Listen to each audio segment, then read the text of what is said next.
Hey friends, and welcome back to Totally Normal with Sara Gayle. I am Sara, and I've been on a little bit of a hiatus the past 3 weeks. November was a little bit overwhelming for me, just to be honest. And so when it came to prioritizing my time and my mental health, I figured that you guys would still be here when I got back. So hopefully, you are either here for the first time and you stay tuned, or you're back and it's good to see you again. So, this is a podcast about how being human is totally normal. The things that we experience, the systems that we're subject to, the emotions that we feel, um, all very real. And if you want to be validated and challenged to be the best version of yourself, stick around. So today we're going to dive into something that sounds soft on the surface, but actually requires guts. It requires clarity and a willingness to actually look inwards to yourself and the systems around you. Kindness, not niceness, not people pleasing, not let's keep the peace and avoid any uncomfortable feelings, conversations. I don't want to deal with it. Let's just keep people happy and move on. This isn't that. Kindness is rooted in justice, honesty, fairness, and the courage to say, if we're going to build something good, and I know a lot of you leaders out there are, that's the goal, I have to start with me. And I have to fix the system, not just soften the edges. So this episode is going to blend a little bit of story, a little bit of psychology, some relational intelligence, and leadership strategy, because being kind is one of the smartest, strongest business moves you can make. So let's start with a story. I grew up in rural Oklahoma, a town of about 3,000 people, and it was a lot of beautiful things. The countryside was incredible. I grew up on 12 acres. I had horses. I had freedom to run. It was a tight-knit community. One half of the community knew my dad. The other half knew my mom, and everyone knew me. So there was something very safe about that. And they were hardworking people. Early mornings, a lot of long days, making sure that things happened. It's the kind of thing that teaches you responsibility and humility all at once. And there were also things that I wanted to stay away from, things that I realized, oh, this isn't aligning with like our family values. So I realized that we were a part of the community. We were well loved and we loved others, but there were some things that we did differently. So when it came to things like racism or a lack of educational opportunity, or just not questioning norms because we've always done it like this, um, we didn't do it that way. Like my family encouraged other things. So I was a white girl from a white family living in a system I didn't yet understand.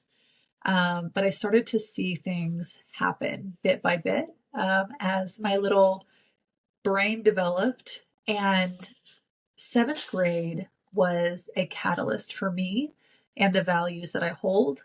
And I have not wavered on them since then. It was the unit on slavery. So when I sat there and heard my seventh grade teacher just talk about the realities of slavery in the American South, it was it was stunning. It was hard to believe for me because by that point I had already learned about Jesus. We went to the Baptist church about a mile from our house. I learned that God is a God of love. And at that point, I had learned about America. We said the Pledge of Allegiance every morning to the flag with liberty and justice for all. And then suddenly I'm sitting there like, wait, liberty and justice for all? Are they not all? Are these people not part of that? And so it just ripped a hole in my soul. And then the bell rang. My friends closed their books, turned around. I was like, what do you want for lunch? Like really casual. And I was like staring at my desk and I was like, justice. And God bless my friends. Like they were like, okay, Sarah, we'll get justice and go to the cafeteria, I guess. But that moment changed me. Like it gave me a deep respect for the Black community, for the people whose stories have been erased, have been disregarded. And I look at the Black community now and the joy and the creativity and the talent and the love and all of these things that are admirable for something that happened not all that long ago when speaking generationally. And it created in me this hunger for truth, for history, for the parts that weren't being taught in the classroom. So that day was the beginning of my lifelong commitment to understand broken systems and eventually to rebuild them. In college, I lived in the tension, just as I do now. I was in a discipleship program that I did the inductive method of Bible study. I took books of the Bible back to the original Hebrew and Greek and learned what the words actually meant, what the phrases meant, what the patterns were. And I did street evangelism, telling people about Jesus. And I was also showing up at local protests and at state level protests and writing letters to my congressman and doing all of these things because they weren't separate in my mind. It was all a quest for justice and kindness is healthy challenge. So if I can't challenge my congressperson or if I can't challenge my pastor, what am I doing? I'm just following blindly? Nah, no, thank you. Because we weren't created to be peacekeepers. We weren't created to just like brush things under the rug because that pile on the rug, it'll start getting bumpy pretty quick. We were created to be peacemakers. Usually making the peace requires a little holy disruption. So that was in college in my early 20s. And then in my mid 20s, I experienced the most major life trauma I had ever gone through. And it was something that was unexpected. I had led a really blessed life up until that point where I didn't firsthand experience major life trauma. And to make it to your mid 20s and not experience that is a gift. But the kind of event that I experienced forced me inward, whether I was ready to do that or not. I remember thinking, if I can hurt this badly, other people can too. And I don't ever want to be someone who adds pain or harm or stress or pressure to someone who may be experiencing the worst thing in their life. So I went to therapy. I fought for my own healing. I wanted to design my life. I didn't want to passively fall into it because I had gotten myself into a situation that I didn't even realize until it was too late. And I will stand by these two truths until I leave this earth. People need to know they are loved by God, and people need a good therapist. So I will say that again. People need to know they are loved by God. You are loved by God. Period. He made the sun. He likes you more. And get a good therapist because you need both. They're in different dimensions, y'all. We don't even need to get into that right now. But if you believe what you say you believe, if you're a Christian, then we got a spiritual thing going and we got to deal with the real world stuff. And that's why you need both. So one day my therapist said something that shifted a lot and it validated a lot for me. She said, Sarah, you have been carrying a moral wound for a very long time. And I hadn't heard that phrase before. And I said, tell me more about a moral wound and what that is. And she said, a moral wound is when your values, like justice, fairness, compassion, collide with systems that don't reflect those values. It's the ache of wanting to be kind in a cruel world. It's the disorientation of being told one version of history while living inside of another. And here's the thing. I think many of us are carrying moral wounds. Quiet ones, heavy ones, wounds we don't name because naming them requires change. Which brings me to the quote that perfectly aligns with my leadership philosophy. An injustice anywhere is an injustice everywhere, by Martin Luther King Jr. Let that sit with you. If a system benefits some and harms others, it's unjust. Full stop. And if you're a leader who cares about kindness, who cares about progress, who cares about building something sustainable, something that will last, something that's worthy of putting out into the world, you don't get to look away. So let's pull apart two words that get mixed up all the time. They get treated like they're synonyms, and they are not. Nice and kind. Nice is about comfort. Kind is about truth. Nice avoids conflict. Kind addresses it. Nice says, don't rock the boat. Don't bring it up. And kind says, the boat is leaking. Let's fix it before someone drowns. Niceness preserves the status quo. Kindness questions it. And here's the leadership reality. Niceness feels safe in the moment, but it often hides real problems, perpetuates harmful dynamics, and protects people who already have power. Kindness, on the other hand, is honest. It's curious. It's willing to self-reflect. It's willing to say, I might be benefiting from a system that harms someone else, and I'm not okay with that. And when we talk about harming, it isn't always like an intentional act going towards somebody. Sometimes it's a missed opportunity. Sometimes it's not allowing someone's voice to be heard. That's harmful. Kindness is the long game, the backbone, the strategy, and research. I love research. Research will back this up. When employees feel valued, they are more creative, they're more engaged, and they're more productive. Highly engaged teams generate 23% more profitability than disengaged ones. Kind cultures see jumps in job satisfaction, energy, and organizational commitment.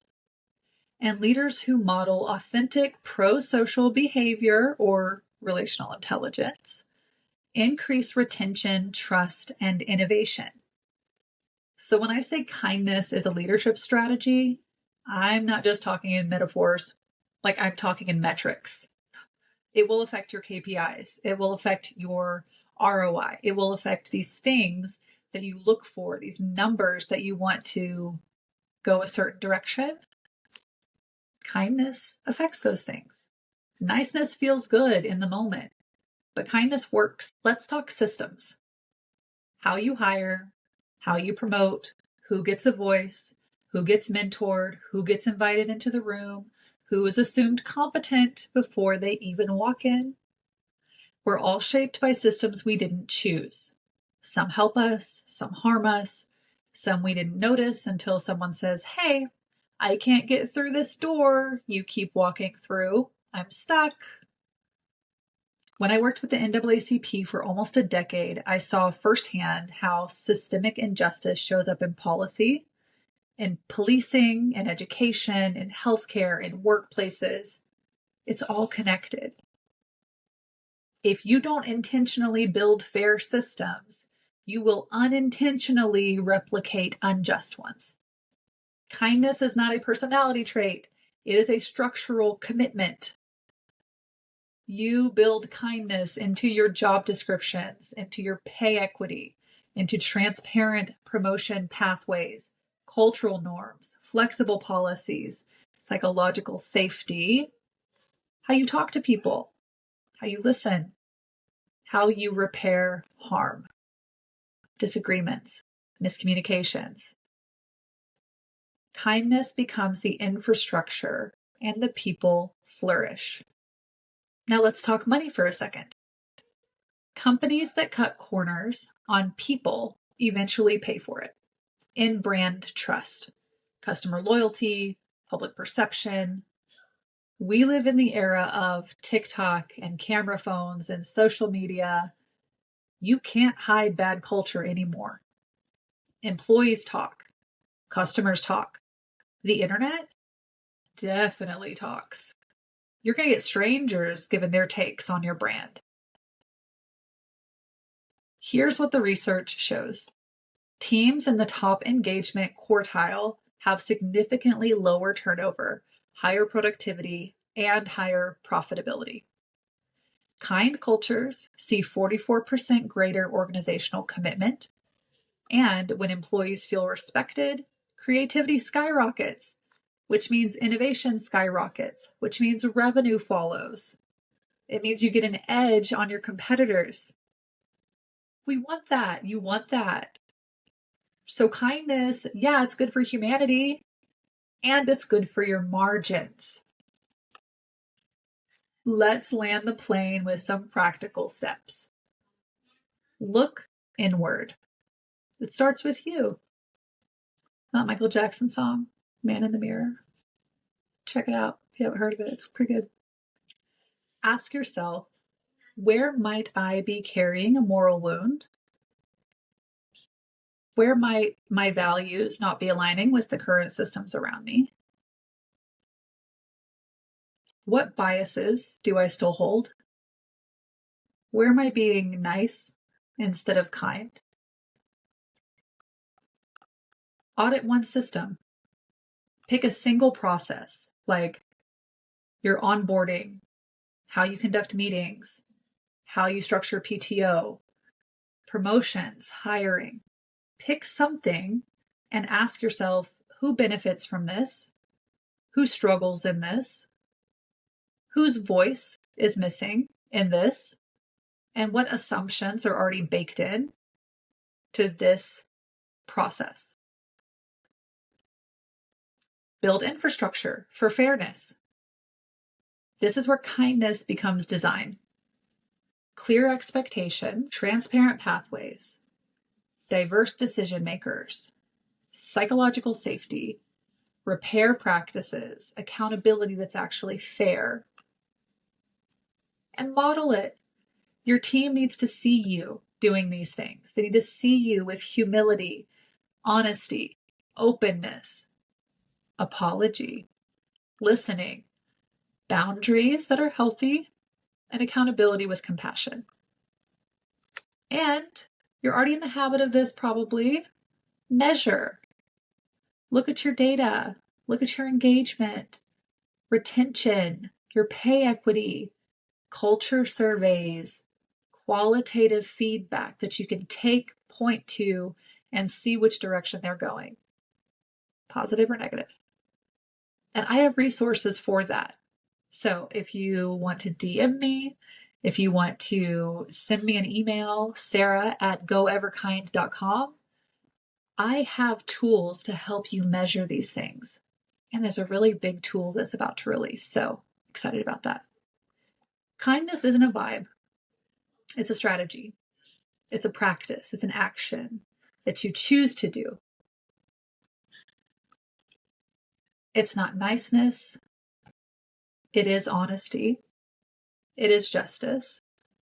Kindness is the willingness to look inward, question your own systems, and build structures that let every person on your team, every person in your family, every person in your social circle of influence show up as fully human It's not soft. It's not weak. It's not performative. It's the backbone of real leadership.